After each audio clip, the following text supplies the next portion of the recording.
Welcome, Valpo fans, to a summer edition of the Valpo Coaches Show brought to you by Lakeshore Bone and Joint Institute. I'm Aaron Levitt. Joining me today, we're introducing the new softball head coach, Mike Armitage. Mike, thanks for joining me today. And first off, welcome to Valpo. Thank you very much, Aaron. I really appreciate the opportunity. Appreciate the time you're spending with me today, too. I just want to start off first with giving you the opportunity to talk a bit about your softball journey, where you've stopped along the way and how you've gotten to this point in your career. Yeah. Well, as far as my softball journey goes, it started when I was about 13 years old. My dad and I used to, my dad did. I helped. Used to run some parks in our small town of Albany, Wisconsin. And one team was short a player in a fast pitch tournament. And I was over shooting hoops after we got the field ready for play. And he said, "You want to come over and play?" And I went over to play and fell in love with it. So first time I ever played, I was about 13 years old and played off and on through high school. That led me to some other leagues and things like that as a player. Eventually playing about 20 years of ISC softball. So been able to really play against some players that were the best in the world. And that it was a really cool experience. I got to meet a lot of really, really good people and play ball at a really high level. I was coaching softball off and on for a while, but a lot in the high school ranks. Once I got my degree at UW-Platteville, I got my first teaching gig at Judah, Wisconsin. A guy I used to play softball with was the head coach there, so I started assisting him. We won a few championships there and had a really good time. Met my wife and moved down to about mid-state Illinois, to Bloomington-Normal, Illinois, and I was teaching in a neighboring town, Lexington, and was coach there for 3 years and won a regional title there. And I remember when I was interviewing for that position, our athletic director at the time said, we didn't have a great history at Lexington for softball. And he said, if you win a regional title here, they'll name the field after you. Well, we won a regional title that first year and I still don't have the field named after me, but that's okay. But yeah, the next step was after Lexington. I remember one of our student athletes was being recruited by Illinois State, and Tina Kremos came over to talk a little bit about her. It was shortly after the rule changed to September 1st, where you can't talk to underclassmen until September 1st. And after speaking about the student athlete, I asked her, I said, how do you get involved in college softball?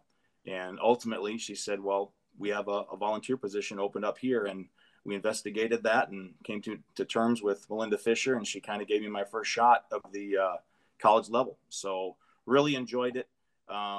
Second year at Illinois State, first year as a volunteer, second year at Illinois State, Tara Archibald got the head job at Eastern Illinois, and that opened up a spot for me. So for a couple of years, I was on their staff, kind of learned the Valley, got kind of the lay of the land a little bit. And then I kind of wanted to branch off and do my own thing. So I applied to Minnesota State Moorhead and lucky enough to be up there for 3 years.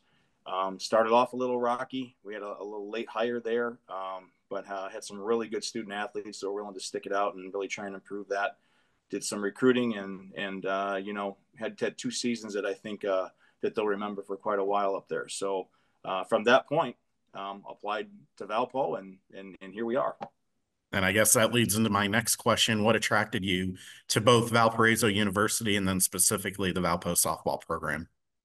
Well, I remember the last conference game we played, the last season I coached at Illinois State, was actually on Valpo's field. And I just, I saw the campus, and and of course it wasn't the whole campus, but I saw the field, I saw the venue. I'm like, there's some talent here. Like there's a winnable program here, so that it stuck in the back of my mind. Like, I think somebody can win there. And then when I saw it was open, when I applied for it, I'm like, hey, we just kind of proved that we can turn a program around. And I really feel like that was something that was in my corner, I guess, when I applied for it, is that I had familiarity with the Valley. And then I also had familiarity with, let's get a program going in a different direction.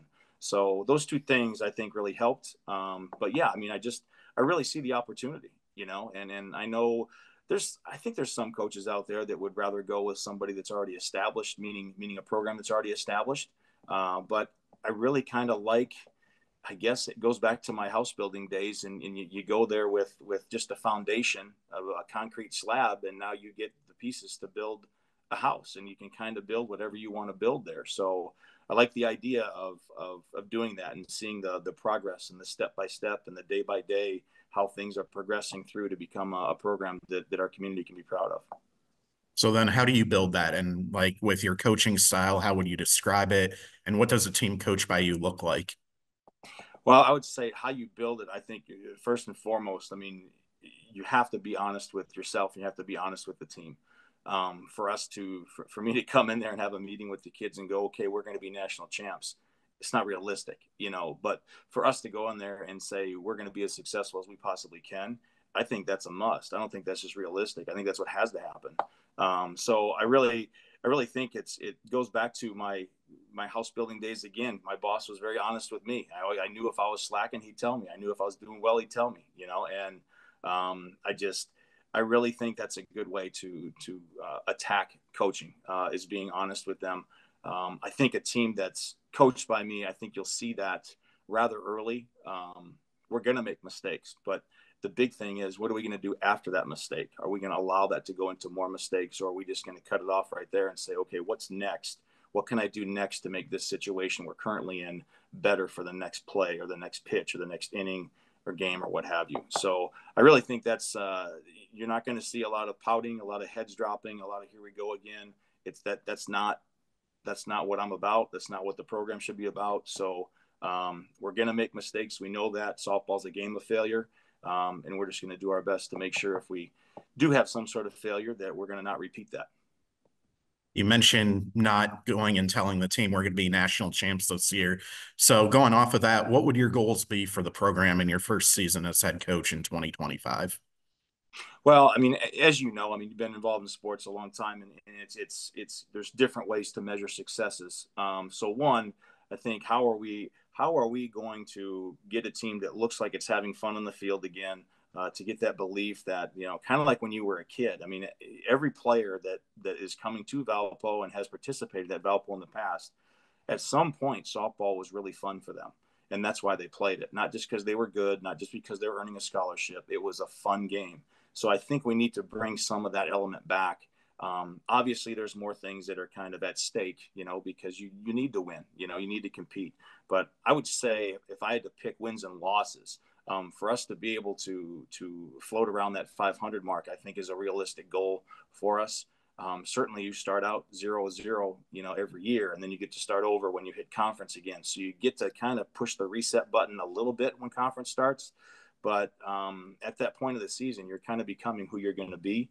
And if who we're going to be is a 500 team, and that's the best we can be, I'm okay with that. But if we can be better than 500, then I think we should be that. So it's hard to put a win-loss number on it, because there's a bunch of different ways to measure those successes. But obviously, it plays a big part in that too. I mean, are we going to stay healthy with our players? And if we do, then I see a very bright future for this program, and not just 3 years down the road. I think that's cheating the kids that are upperclassmen right now. They need to have some success right now so they can look back on their time here at Valpo and be really, really happy with it. That's the new head coach of the Valpo softball program, Mike Armitage. Coach, thanks for joining me today. Best of luck hitting the ground running here as we head towards the 24-25 school year. Perfect. Appreciate it, Aaron. Thank you. This has been the Valpo Coaches Show, brought to you by Lakeshore Bone and Joint Institute.